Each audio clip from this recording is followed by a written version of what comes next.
السلام علیکم ورحمۃ اللہ وبرکاتہ۔ امید ہے کہ آپ سب لوگ خیر و عافیت سے ہوں گے۔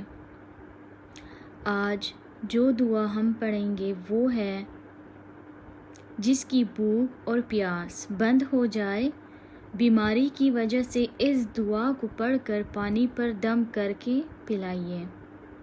آئیے اس دعا کو ہم پڑھتے ہیں۔ اعوذ باللہ من الشیطان الرجیم، بسم اللہ الرحمن الرحیم،